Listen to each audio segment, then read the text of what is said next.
Hello दोस्तों, face exam 1 2 3 YouTube channel में आपका फिर से स्वागत है। आज मैं आपको लेकर आया हूँ स्थिति एवं विस्तार से संबंधित दूसरा टॉपिक जो मैं पहला पढ़ा चुका हूँ। जो स्थिति विस्तार का था जिसमें मैंने आपके लिए सारी चीज बताई थी, अक्षांशीय, देशांतरीय, एशिया में स्थिति, भारत की, भारत में स्थिति, राजस्थान की, तो सब चीज पढ़ाया था मैंने। उसमें आज मैं दूसरा टॉपिक पढ़ाने जा रहा हूँ, वो है सूर्य के सापेक्ष राजस्थान की स्थिति क्या होती है। तो टॉपिक को ध्यान से देखिएगा। और ये बहुत अच्छा टॉपिक है क्योंकि भूगोल के अंदर जो राजस्थान का भूगोल होता है उसके अंदर इसमें से एक दो क्वेश्चन हर बार पूछते हैं। तो इसको इसमें कंफ्यूजन बहुत ज़्यादा होता है, तो कंफ्यूजन क्लियर करने की कोशिश करिएगा। और अगर वीडियो अगर पसंद आए तो लाइक एंड सब्सक्राइब जरूर करिएगा। चलो फिर चलते हैं अपने टॉपिक की ओर। पहला प्रश्न दे रखा है कि सूर्य का सबसे ज्यादा सीधापन कहाँ चमकता है। आपको पता है कि राजस्थान है, ठीक है, मैं राजस्थान में, और ये आपकी अक्षांश है, ये आपकी देशांतर है। जब सूर्य यहाँ होता है, आपको पता है भूमध्य रेखा की ओर होता है। जब सूर्य यहाँ होता है तो सबसे सीधापन उसका यहाँ आएगा और सबसे तिरछापन उसका इधर आएगा। तो यहाँ कौन सी जगह होती है? बांसवाड़ा। तो यहाँ बांसवाड़ा में सबसे ज्यादा सीधापन सूर्य का देखने को मिलेगा हमें। अगला क्वेश्चन करते हैं कि सूर्य का सब सर्वाधिक तिरछापन, तो वही बना लिया। तो यहाँ से सूर्य को सबसे अधिक तिरछापन कहाँ रहेगा उसका? तो यहाँ कौन सा होता है? गंगानगर, यहाँ पे होगा, तो यहाँ गंगानगर है। ठीक है, याद रखना है आपको। यहाँ तो है बांसवाड़ा और यहाँ है गंगानगर। दोनों प्रश्न आपके क्लियर हो गए होंगे। अब जो एग्जाम में प्रश्न पूछता है वो इस तरह, राजस्थान में सूर्य के सीधेपन का आरोही क्रम बताइए। तो आपको पता है कि ये मैं राजस्थान जैसे बना रहा हूँ, तो सबसे ज्यादा सीधापन यहाँ रहेगा। ठीक है, सीधापन का रहेगा यहाँ, और सबसे तिरछा यहाँ। और आरोही क्रम में क्या करते हैं? आरोही होता है कम से ज्यादा की ओर। और सबसे पहले हम ऐसा नहीं, आपको ऐसा नहीं करना है कि सबसे पहले आप सीधा ही बांसवाड़ा लिख दो, फिर और लिख दो डूंगरपुर, फिर हनुमानगढ़, और फिर गंगानगर। उल्टा नहीं करना है आपको। ये पूछ रहा है कि आरोही क्रम, आरोही क्रम का मतलब आप जानते हो? आरोही क्रम मतलब जहाँ सबसे कम सीधापन देखने को मिलता है। तो सबसे कम सीधापन कहाँ देखने को मिलता है अपन को? तो वो देखने को मिलता है गंगानगर में। क्योंकि सीधापन नहीं होगा गंगानगर में, सबसे कम क्या होगा? ज्यादा क्या होगा? तिरछापन होगा। यहाँ पे क्या होगा? तिरछापन। तो देखो, तो सबसे कम जहाँ होगा वहां पहले लिख देंगे कि गंगानगर में सबसे कम होगा। फिर उसके बगल में यहाँ हनुमानगढ़ आ जाएगा। फिर यहाँ क्या आ जाएगा? डूंगरपुर आ जाएगा। और सबसे ज्यादा होगा बांसवाड़ा में। तो सीधेपन में कम से ज्यादा की ओर चलते हैं। तो ज्यादा कहाँ हो गया? बांसवाड़ा सबसे लास्ट में रखना है जहाँ सबसे ज्यादा सीधापन होता है। ये तो हो गया आरोही क्रम। और इसमें क्या बता रहा है कि इसमें सूर्य का सीधापन बढ़ेगा। आरोही क्रम में अगर सीधापन पूछ रहा है तो सीधापन बढ़ेगा। ठीक है। राजस्थान में सूर्य के सीधापन, अवरोही क्रम पूछ ले, अवरोही मतलब ज्यादा से कम की ओर पूछ ले, तो ज्यादा कहाँ है सीधापन? बांसवाड़ा में, आपको पता है। और सबसे कम कहाँ है? गंगानगर में। ठीक है, तो आपको ये याद रखना है। तो कौन सा सबसे ज्यादा बांसवाड़ा? तो बांसवाड़ा, उसके बाद डूंगरपुर, उसके बाद हनुमानगढ़, और फिर गंगानगर। गंगानगर में सबसे कम वो होगा सीधापन, क्योंकि मतरसापन ज्यादा हो जाएगा। तो ये तो होगा अवरोही। तो आपको दो चीज याद रखनी है, आरोही कम से ज्यादा, अवरोही ज्यादा से कम। आपको तो इतना याद रखना है कि सबसे ज्यादा सीधापन तो कहाँ होता है और सबसे ज्यादा टेढ़ापन कहाँ होता है। उससे ही आप आरोही अवरोही क्रम को सेट कर लोगे। ठीक है, इसमें सूर्य का सीधापन घटेगा। मतलब अब भाई अवरोही है तो ज्यादा से कम है, तो क्या हो रहा है? घट ही तो रहा है ये। ठीक है। राजस्थान में सूर्य के तिरछेपन का आरोही क्रम। अब यहाँ से आप कैसे करोगे? तिरछापन का आरोही क्रम मतलब कम, जहाँ सबसे कम तिरछापन होगा। तो सबसे कम तिरछापन कहाँ होगा? बांसवाड़ा में। सबसे ज्यादा होगा गंगानगर में। तो सबसे कम यहाँ होगा, उससे ज्यादा यहाँ होगा, उससे ज्यादा यहाँ होगा, सबसे ज्यादा यहाँ होगा। तो वही इसमें सूर्य का तिरछापन क्या होगा? बढ़ेगा। क्योंकि सबसे ज्यादा तिरछापन अपन ऐसा राजस्थान अगर बना है तो कहाँ आएगा, गंगानगर में। ठीक है, यहाँ सूर्य है तो यहाँ पड़ेगा और यहाँ पड़ेगा, ये तिरछापन हो जाएगा। राजस्थान में सूर्य के तिरछापन का अवरोही क्रम क्या है, मतलब अवरोही मतलब ज्यादा कहाँ पड़ता है और कम कहाँ पड़ता है। तो ज्यादा कहाँ पड़ेगा आपको पता है, गंगानगर में तिरछापन ज्यादा है। और आएंगे किधर, हम बांसवाड़ा की तरफ, लास्ट में जहाँ बांसवाड़ा होगा वो, इसमें सूर्य का तिरछापन घटेगा, क्योंकि भाई ज्यादा से कम जा रहे हैं तो घटेगा और कम से ज्यादा जा रहे हैं तो बढ़ेगा। अब आपसे पूछ रही कि राजस्थान में सूर्य के सीधेपन का सही क्रम, अब इसमें ना तो आरोही पूछा है और ना अवरोही पूछा है।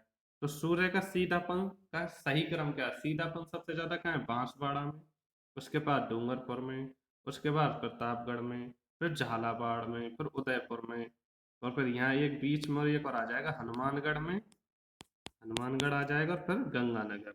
ठीक है, तो ये सही क्रम है। तो आपको दो ही चीज याद रखनी है, तो बांसवाड़ा डूंगरपुर याद रखना है, और इधर गंगानगर और हनुमानगढ़ याद रखना है। ठीक है, तो आपको दो याद रखने हैं। तो गंगानगर लास्ट में आएगा, बांसवाड़ा इधर इसके सेकंड में, डूंगरपुर आएगा तो इसके सेकंड में हनुमानगढ़ आएगा। अगला चलते हैं, राजस्थान में सूर्य के तिरछेपन का सही क्रम क्या है। तो गंगानगर में सबसे ज्यादा तिरछापन, फिर उदयपुर में, फिर झालावाड़ में, फिर प्रतापगढ़ में, फिर डूंगरपुर में, फिर बांसवाड़ा में। तो गंगानगर के बाद यहाँ पे मैं भूल, थोड़ा सा ध्यान नहीं रहा है, तो हनुमानगढ़ है। ठीक है, हनुमानगढ़, तो गंगानगर आएगा, फिर हनुमानगढ़ आएगा, उसके बाद उदयपुर, फिर झालावाड़, फिर प्रतापगढ़, फिर डूंगरपुर, और फिर बांसवाड़ा। ये इसका सही क्रम है। तो आपको फर्स्ट सेकंड याद रखना है। तो इधर तो आप कर लो बांसवाड़ा और डूंगरपुर याद रख लो, और इधर गंगानगर और हनुमानगढ़ याद कर लो बस। ठीक है, यहाँ थोड़ा लिखा तो था, थोड़ा टाइपिंग में मिस्टेक हो गया, वो रह गया है। अगला चलते हैं, जब सूर्य कर्क रेखा पर सीधा चमकता है तो राजस्थान की स्थिति बताइए। ये हमारा ग्लोब है। ठीक है, जब यहाँ ये होती है कर्क और ये होती है मकर, तो कर्क रेखा पर जब सूर्य सीधा चमकता है, मतलब इस पर सीधा चमकता है, तो राजस्थान में स्थिति क्या होती है। तो उस टाइम होता है कर्क, कर्क संक्रांति होती है, और 21 जून होता है। उत्तरी गोलार्ध में उस टाइम क्या होता है, ग्रीष्म ऋतु होती है, मतलब गर्मियाँ होती हैं, और सबसे सबसे बड़ा दिन होता है, मतलब ये 21 जून जो होता है, 21 जून ये सबसे बड़ा दिन होता है। और सबसे छोटी रात होगी, बड़ा दिन होगा तो रात कौन कैसी हो जाएगी, छोटी, और सबसे छोटी परछाई भी बनती है इसी दिन, याद रखना। ठीक है, तो अगला क्वेश्चन करते हैं, राजस्थान में बांसवाड़ा में खड़ा व्यक्ति, कोई मतलब बोल रहा है कि राजस्थान में बांसवाड़ा में खड़ा है। ठीक है, तो उसकी, ये थोड़ा क्वेश्चन थोड़ा टाइपिंग से गलत हो गया है। मतलब कोई व्यक्ति, ऐसे ही कोई व्यक्ति यदि राजस्थान के बांसवाड़ा में खड़ा है तो उसे अपनी परछाई दिखाई नहीं देती, इसका क्या कारण है। तो क्या कारण है इसका, तो इसका कारण है कि वो 21 जून है उस दिन, और वो कर्क रेखा पर पड़ा खड़ा है, और उस दिन सबसे छोटी रात होती है, यानी सबसे छोटी परछाई भी उसी दिन बनती है। तो अगर क्वेश्चन आपको ऐसे पूछ रहे दिया जाए कि उस दिन 21 जून होगा और सबसे छोटी परछाई बनती है, तो ये किस में बनती है, 21 जून मकर संक्रांति में, जब सूर्य क्या होता है, कर्क रेखा पर चमकता है। तो ये आपको याद रखना है। अगला चलते हैं, 21 जून को दक्षिण गोलार्ध में क्या होगा भाई, ये तो हो गया उत्तरी गोलार्ध की स्थिति, क्योंकि राजस्थान है हमारे यहाँ पे 21 जून में। तो उत्तरी गोलार्ध में जस्ट अपोजिट होगा, उस टाइम उसमें क्या होगा, शीत ऋतु हो जाएगी, सबसे छोटा दिन हो जाएगा और सबसे बड़ी रात हो जाएगी, जस्ट अपोजिट हो जाएगा। उत्तरी गोलार्ध में जो होगा उसका अपोजिट हो जाएगा दक्षिणी गोलार्ध में। जब सूर्य मकर रेखा पर सीधा चमकता है तो राजस्थान में स्थिति क्या होगी, तो उस टाइम क्या होगी, मकर संक्रांति होगी 22 दिसंबर। ये मत सोचना कि मकर संक्रांति तो 14 जनवरी को आती है, वो अपने वैसे ही कैलेंडरों में आती है, जबकि इस ग्लोब की स्थिति में देखा जाए या सूर्य की स्थिति में देखा जाए तो 22 दिसंबर होती है। उत्तरी गोलार्ध में शीत ऋतु होगी, सबसे छोटा दिन होगा, दिन भी सबसे छोटा होगा, सबसे बड़ी रात होगी। इस टाइम हमारी सर्दियां शुरू हो जाती हैं, तो सबसे बड़ी रात होना स्टार्ट हो जाती हैं। ठीक है। 22 दिसंबर को दक्षिण गोलार्ध में सबसे छोटी रात होगी, सबसे बड़ा दिन होगा, और वहाँ क्या हो जाएगी, ग्रीष्म, तो ये उल्टा हो जाएगा इसमें। ठीक है। तो उत्तरी में जो होगा वो दक्षिणी में उल्टा होगा हमेशा। अगला चलते हैं। जब सूर्य भूमध्य रेखा पर सीधा चमकता है, मतलब इस पर सीधा चमकेगा यहाँ केंद्र में, तो ये भी बराबर हो जाएगा इधर, और ये भी बराबर हो जाएगा, ऊपर भी बराबर नीचे, तो क्या होगा, ऐसा 2 बार होता है। एक तो बसंत विषुम होता है 21 मार्च को, और एक शरद विषुम होता है 23 सितंबर को। ये डेट आपको हमेशा याद रखनी पड़ेंगी। ठीक है। तो इसमें क्या होते हैं, इसमें कंडीशन होती है, इसमें दिन और रात की अवधि बराबर होती है, राजस्थान में भी दिन रात बराबर होते हैं। मतलब 21 मार्च को और 23 सितंबर को क्या होगा, दिन और रात की अवधि बराबर रहती है। आपसे पूछ सकता है कि विश्व में दिन रात की अवधि किस दिनांक को बराबर रहती है, 21, 22, 23, 24 ऐसे ऑप्शन दे देगा आपको, तो उसमें आपको याद रखना है। इसमें आपको याद रखना है 22 दिसंबर, और उसमें आपको 21 जून, ये 4 ही डेट तो आपको याद रखनी है। और ये आपको रखना है 21 मार्च और 23 सितंबर। राजस्थान में अब सबसे ज्यादा कंफ्यूजन होता है बच्चों में कि बहुत क्वेश्चन देखे हैं मैंने कि बच्चे ये पूछते हैं राजस्थान में सबसे पहले सूर्योदय क्या होता है। मैंने पिछली वीडियो में मैं पढ़ा चुका हूँ आपको, राजस्थान ये अक्षांश होता है और ये देशांतर होती है। भाई सूर्य सबसे पहले पूर्व से उगना स्टार्ट करता है, तो वो धौलपुर में सबसे पहले उगता है, धौलपुर के सलाना गांव में, क्योंकि ये पूर्वतम बिंदु है। पिछली वीडियो में अगर आपने देखी नहीं हो तो पिछली वीडियो में आप देख सकते हैं मेरी में, कि पूर्वतम बिंदु और पश्चिमतम बिंदु कौन सा, जो पूर्वतम बिंदु होगा वहां सबसे पहले सूर्य उगेगा, तो वो धौलपुर के सलाना गांव में सबसे पहले आता है। और आपसे पूछ रहे कि सबसे अंत में सूर्य उदय कहाँ होता है, मतलब सूर्य सबसे लास्ट में कहाँ उगेगा, तो वो उगेगा जैसलमेर के कटरा में, क्योंकि ये पूर्वतम बिंदु है, ये तो, और ये पश्चिमतम बिंदु है, तो पूरब से सूर्य उगता हुआ पश्चिम तक जाएगा, तो ये तो लास्ट में रह गया और ये शुरू में आ गया। ठीक है। तो आपको याद रखना है ये। अब क्वेश्चन ऐसे, राजस्थान में सबसे अंत में सूर्यास्त कहाँ होता है। अब आपसे पूछ ले कि ये राजस्थान है, और यहाँ से सूर्य स्टार्ट हुआ होगा ना, और ऐसे ऐसे ऐसे घूमता हुआ यहाँ आ गया। ठीक है। मतलब सूर्य नहीं घूमता है, पृथ्वी घूमती है, ये ध्यान रखना। सूर्य अपने अक्ष पर एक जगह पर रहता है, पृथ्वी अपने सूर्य के चारों ओर चक्कर लगाती है। तो राजस्थान में सबसे अंत में सूर्य उदय कहाँ होता है, तो जैसलमेर के कटरा। सूर्य अस्त कहाँ होता है, सॉरी, तो ये पूछा राजस्थान में सबसे अंत में सूर्य अस्त कहाँ होता है, तो यहाँ पे सूर्य उदय होगा तो यहाँ आएगा, और यहाँ जब लास्ट में जब बिल्कुल ये घूम के यहाँ जब लास्ट में जाके यहाँ सूर्य अस्त होगा। और राजस्थान, अगला क्वेश्चन देखो, राजस्थान में सबसे पहले सूर्यास्त कहाँ होता है। एक बात बताओ, ये राजस्थान है, जब सूर्य यहाँ से स्टार्ट हुआ और यहाँ पहुंच गया, तो यहाँ तो अंधेरा हो चुका है ना इस जगह पे, अब यहीं तो सूर्य निकल रहा है।